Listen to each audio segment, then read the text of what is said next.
Yo, I know I come on here and portray myself as this sexy, nonchalant alpha male, which, don't get me wrong, I am.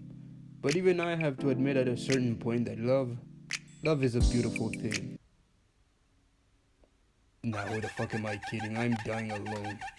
If I'm keeping it a buck here, the closest thing I've ever been to being in a relationship where your feelings for your loved one are reciprocated was in 6th grade. I repeat, 6th grade. Mind you, I am 20 and a half years old right now.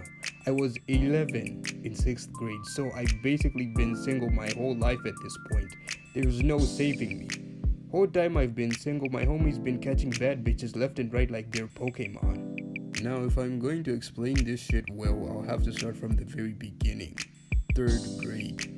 My school had this routine that every Friday a select class would have to do a performance during our morning assembly, and in this certain week it was my class's turn. And so our class teacher organized that for our performance we would do some dances. Now when I say dances, I'm not talking about your average ballroom, prom, suit wearing dances. No, I'm talking traditional ass African dances, the type you only see in National Geographic documentaries. The way it works is that some niggas play the drum while two people, a boy and a girl, dance together on stage. I was put with this girl who we'll call Jenna for the rest of the video because I know you guys love me, but I can't have you harassing people on my behalf. Everyone else in class was put with a partner as well. And so from Monday to Thursday of that week, we rehearsed our asses off, and then Friday came and we finally performed what we had prepared. I'm not gonna lie, bro, this shit had me looking like I was never beating the stereotypical African male allegations.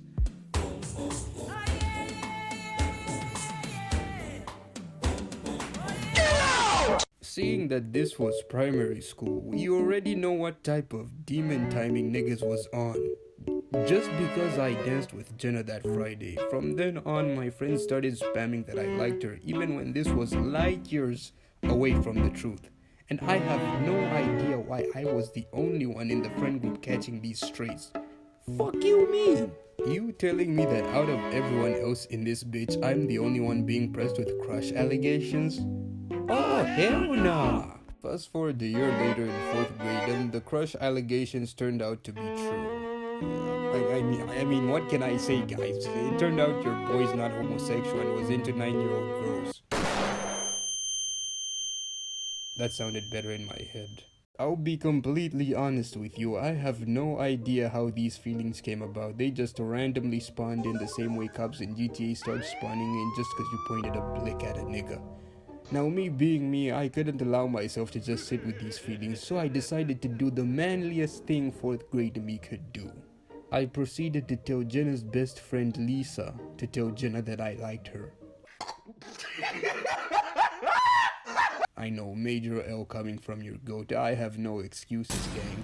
I was a coward. If I'd done it myself, I would have shit my pants. I mean, it literally happened to me yesterday. So Lisa went over to Jenna, and this is how I assume shit went down. Jenna, Johan likes you. Huh?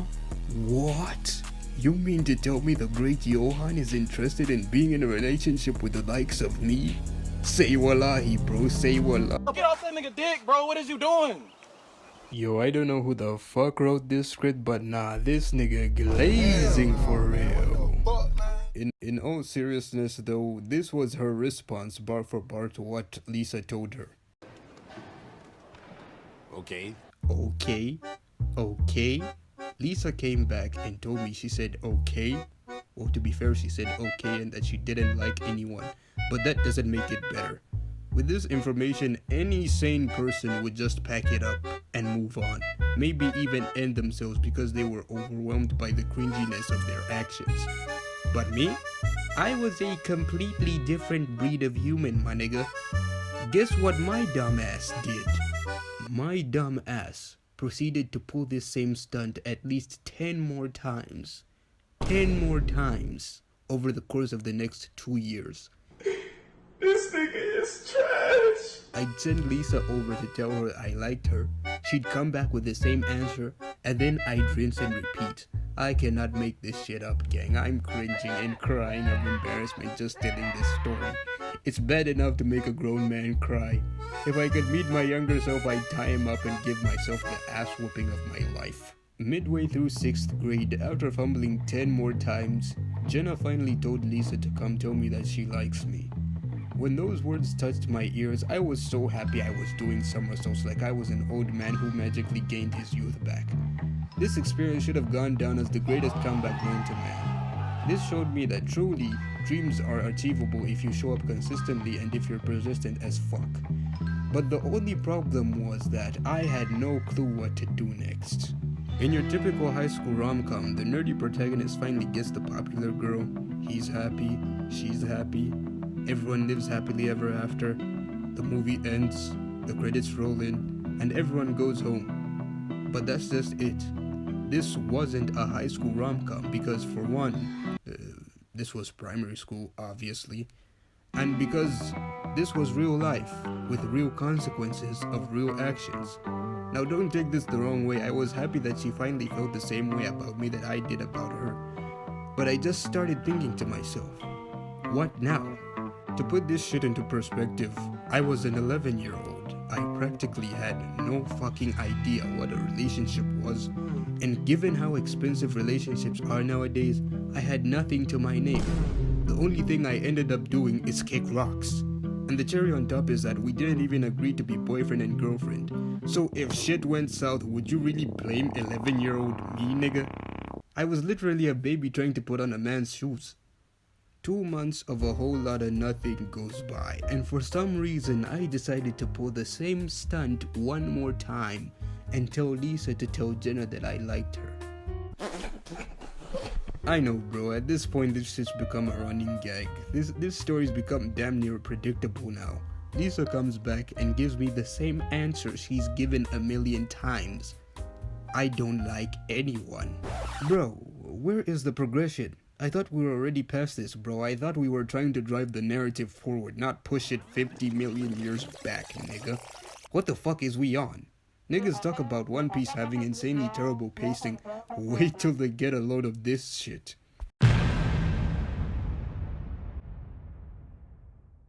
Nah, we're not ending this shit on a cliff. Nope. Nigga, move.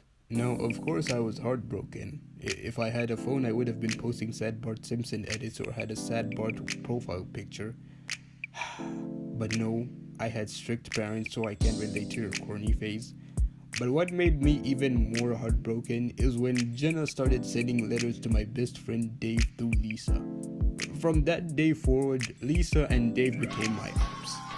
I can't believe she cheated on me with my best friends in broad daylight. I can only describe this period as the worst time of my life. I was depressed as hell for the first time. Imagine that, an 11-year-old being depressed. What does an 11-year-old have to be depressed about? He doesn't have bills. He don't even have a job. I should have been viewing the world through rainbow-colored glasses and thinking everything is fine and dandy, but clearly any and everyone can be depressed. My ass was out here thinking the world was gonna end just cause she liked my best friend, bro. I can't make up this shit. Anyway, Jenna and Dave's shenanigans carried on even in 7th grade, but I was too much of a cuck to do anything. 3 months into 7th grade, I found a note that was shared between Jenna and Lisa where Jenna admitted that initially the whole thing about sending the letters to Dave was just to make me jealous, and that the thing about her liking Dave was initially just an act. Bro, her plan worked better than a Tesla's security system. She's a rage bait final boss, I'll give her that. When I read those words and read that her feelings for him had become real, I had had enough, bro. It was GG's. I couldn't compete. I packed my shit up and headed to the only place on earth that welcomed chuds like me with open arms. Dumptown, USA. The funniest thing about all this is that even though he too wasn't doing anything romantic with her, she stuck with him for so long that even 7 years after all of this, I done seen them together on my university campus. Bro, even after 7 years, y'all are still together? Bruh, I'm done telling this story, gang. I'ma have to lock in for real. I had a rough time reminiscing on this, but if there's one lesson both you and I can learn from my experience, it's that you have to have self-respect. If you like someone and you confess your undying love for them but the feelings aren't mutual, just leave, bro. Don't continue to try despite knowing you received the same answer you got last time. Or else, of course, your crush will end up going for your best friend like mine did. Anyway, follow me on Twitter, Instagram, and TikTok. Support me on Patreon by subscribing to this tier on screen. And don't forget to like, comment, and subscribe if you like my content and would like to see more of my videos.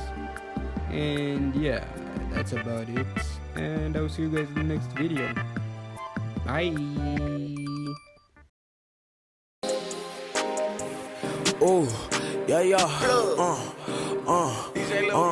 I'm blowing the track, I'm like, ooh. I'm fucking this bitch, she like, ooh. She blowing my phone like, ooh. I'm curving that bitch, I'm like, ooh. I'm serving these niggas like, ooh. It's making my jello like, ooh. I flex on these niggas like, ooh.